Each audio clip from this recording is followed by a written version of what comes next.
guys, welcome back to a mommy video, another one, the second one. And you guys made this like a little bit difficult for me, low-key, because I asked you on Twitter what you would prefer, mommy makeup, okay, let's try that again. Okay, a mommy makeup tutorial. That still doesn't sound right. What did I call it on Twitter? Alright, for the third time, a mommy makeup routine or a my epidural experience video, and you guys tied it out 50-50, so I just decided to choose one, and because I'm in a crunch with filming a lot this week, I decided to do the my epidural experience video. If you have never had an epidural before, I don't want this to scare you. So far, that's not a very good way to start out this video. I'm like on the edge about epidurals. I had two very different experiences, so I guess I'll just start off with Raylan. I know that half the reason I did not want to have kids when I was younger is because I was so scared of epidurals. I told my mom this, everyone I told, I'm like, I don't want a kid because I'm scared of epidurals. The thought of a giant needle going in my back was horrifying, and even then I didn't know there's like a tube going in your back the whole entire time. Didn't know that. Had I known that, that probably would have been like the determining factor for me. Just the overall thought of how epidurals worked and like the fear of not being able to move really freaked me out. So when I got pregnant with my first, I honestly think I worried about it more than anything else the entire pregnancy. You know, here is my experience with Raylan. So with Raylan, I let myself get pretty deep into contractions before I was like, I've had enough, I need an epidural. And I think that right there is the key part as to why this epidural went much better than my second one. So I let it get to the point where my contractions were so bad that like I wanted to scream at the top of my lungs. I was in so much pain, and I did that on purpose because I would rather take pain that I can tolerate, as in contractions, than not be in pain yet and like willingly put myself in pain for an epidural, if that makes any sense. I don't know, it made sense in my brain when I thought it. So basically, I called for the anesthesiologist to come and put in my epidural, and I waited for what seemed like forever, which probably in reality was maybe 10 minutes. Seemed to me like it took all day long. And when he got there, I had a really great nurse. She kind of like helped me bend over the pillow, helped me practice my breathing, and at this point, they gave me my numbing shot and then proceeded to put the horrifying needle in my spine. But here's the thing, with this one, I didn't feel a single thing. I didn't feel the shot because I was having a contraction when it happened. I didn't feel him trying to find the right place in my spine. Like, I didn't feel anything. I didn't feel them put the needle in. I didn't feel them put the line through to feed in the medicine. Like, I didn't feel a single thing, you guys. And so I felt like the most dramatic extra female on the face of the earth because of how scared I was of epidurals, and that's all it was. The only downside to that epidural was that they didn't tell me basically to kind of rotate my body side to side depending on where I felt the most numb. So they also didn't tell me that I needed to not lay like all the way back almost. So what ended up happening is I was sitting there feeling fine, and then all of a sudden I literally felt like I was kissing death. Like literally out of nowhere, I felt sick to my stomach. I went completely white. I felt like I was gonna pass out. I couldn't form sentences. Like, I don't know if that stuff just like rushed itself to my brain. I'm not kidding you. It was horrifying. I had to call the nurse over and over again, and she immediately flipped me on my left side, and within about 30 seconds I started feeling better, and then they made me kind of sit up for the rest of my labor and delivery. That was pretty horrifying, not gonna lie. The only thing that I thought was a little bit strange with this one is that I was not given a push button to like ask for more medicine, like it puts more medicine in if you're feeling a little bit numb. They didn't give me that. So by the time I was pushing, a lot of the numbness had gone away. And if you're not familiar with child labor and epidurals, you have to get a catheter put in order to urinate because you can't stand up. And they, for some reason, took it out before I had to push. And at that point, I pushed and the epidural had worn off. Well, they thought that it was still there and kicking, and they tried to put the catheter back in. And that, to me, was like worse pain than everything combined. It hurt so bad. I kept screaming at her. I was like, I can feel it. I can feel them stitching me up. Like, I can feel everything down there. And that kind of sucked. I don't know, just I didn't know what to expect out of an epidural to begin with. So make sure, if you are a first-time mom watching this, first of all, don't let me scare the crap out of you, because everyone's experience is different.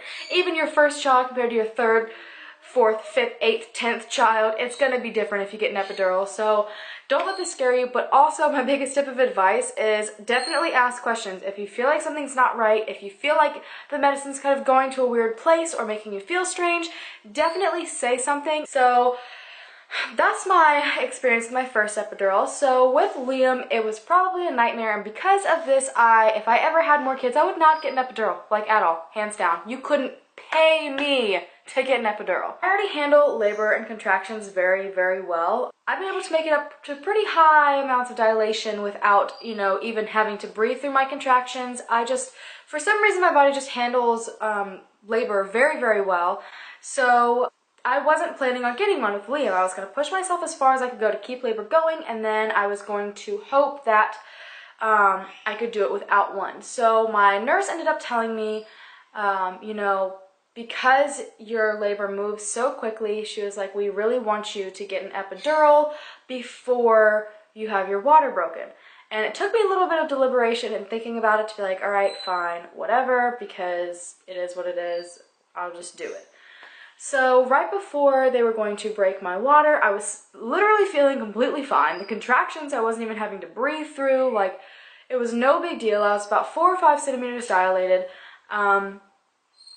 And so I just kind of wanted to just experience labor a little bit more, but they wanted to break my water, so they called the anesthesiologist to kind of give me my epidural. Well, I was also in a teaching hospital, and there's nothing wrong with that, but something like an epidural to me that's not very comforting to know that a student is going to be doing on you. So basically what happened is they called one in. They sent in a student by herself, which I'm sure she'd had plenty of training. I'm sure she knew exactly what she was doing. However, I kind of felt uncomfortable that they didn't have someone else who was very familiar with it with her. And my nurses were nowhere to be found. I was just alone in the room. I'm pretty sure they made my husband even leave. He was not allowed in there because they didn't want him to pass out, I'm pretty sure is what they said. I'm pretty sure I was in there by myself. So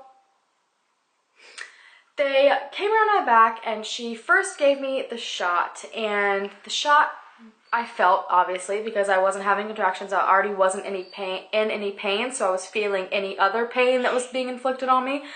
And so I was like, okay, that was uncomfortable. And so then she goes to find where she needs to insert the needle into my spine. And you guys, like, it makes me have goosebumps. I can still feel it. She kept hitting something when she was putting the needle in. And it would send this electric jolt, like I would do this every time, all the way down my spine, down my left leg, and my leg would like cramp and seize up and like be in excruciating pain. So I'm sitting there like not breathing because I'm in such shock at how much pain this is causing me. And she is literally like digging around in my back. I can feel it every time she moves her needle. She's like wiggling it. You guys, I came so close to turning around and shoving her down on the floor and being like, do not touch me again. Don't come near me. Never mind. Don't send anyone else in here. I don't want it. This proceeded to go on for 25 minutes. 25 minutes. This woman kept taking the needle out, shoving it back in, moving it around, taking it out, shoving it in. And if you guys are familiar with what an epidural needle looks like, it is very, very large. And every single time she would hit whatever in the heck she was hitting, that jolts down the left side of my body. It hurt so bad, and she was making me lean forward so hard on my big contracting stomach, I couldn't breathe. You guys, it was literally a nightmare. So 25 minutes of trying, she swore that she had done it, but they ended up having to call in a higher doctor to do it because she didn't know if she got it right. So he came in and told her that she did it all wrong, which is not a very comforting thing to hear. He ripped it right back out after she'd already fed the whole tube through and everything into the wrong spot. And he proceeded to do it again, which hurt just as bad because at this point the numbing shot has just like worn off. We're going on an hour now probably of me sitting in this position waiting to have my epidural put in properly. And so they finally got it put in. And I was traumatized, is like the best way I can describe it. I know that sounds like really dramatic, but I swear to you, it was the most traumatizing thing I've ever been through. I just remember afterwards my mom and Pao being like, how are you? And I was like, I never ever want to do that again. Like literally ever again in my life. I will not let anyone put an epidural in me ever again. I don't even want to hear that word again. It was so terrible. So to make matters worse, we're going on about probably like 45 minutes to an hour after they put the epidural in, and she comes back in just to talk to me and check up on me and see how I'm feeling, and I was not feeling the epidural. They did this test on my legs where they, drug, I think, a pen or something up my leg, seeing if I could feel it, when I could feel it, to see how far up the epidural was coming, and she said it was coming to the right spot, but I could feel absolutely everything. And so we tried everything forever and ever and ever. We leaned me back a little bit, which made me nervous because of my first experience. I rotated sides. This time I had a button, man. I pushed the crap out of that button. I pushed it as often as they let me push it to try to pump more in there. And then what ended up happening is we found out that the epidural essentially was just pulling at my feet and like my lower legs. So what they explained it as is they said sometimes people's bodies just kind of like reject the epidural or just don't want to mesh well with it, the medicine. So basically all the epidural was being forced down to the very bottom of my legs and pulling, so it felt like I had cement bricks like attached to my legs and I could feel everything else. So the gist of it is that I could feel everything except for move my legs. So exactly where I needed the epidural to work, it was not working. They basically told me I was shit out of luck and that it wasn't going to work.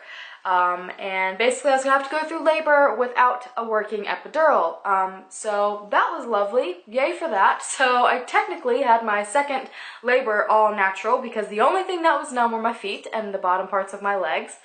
That was pretty terrible because my legs were so numb I couldn't even attempt to move them. Usually with an epidural you can move them just a tiny bit as you need to, but I literally could not pick them up off of the bed.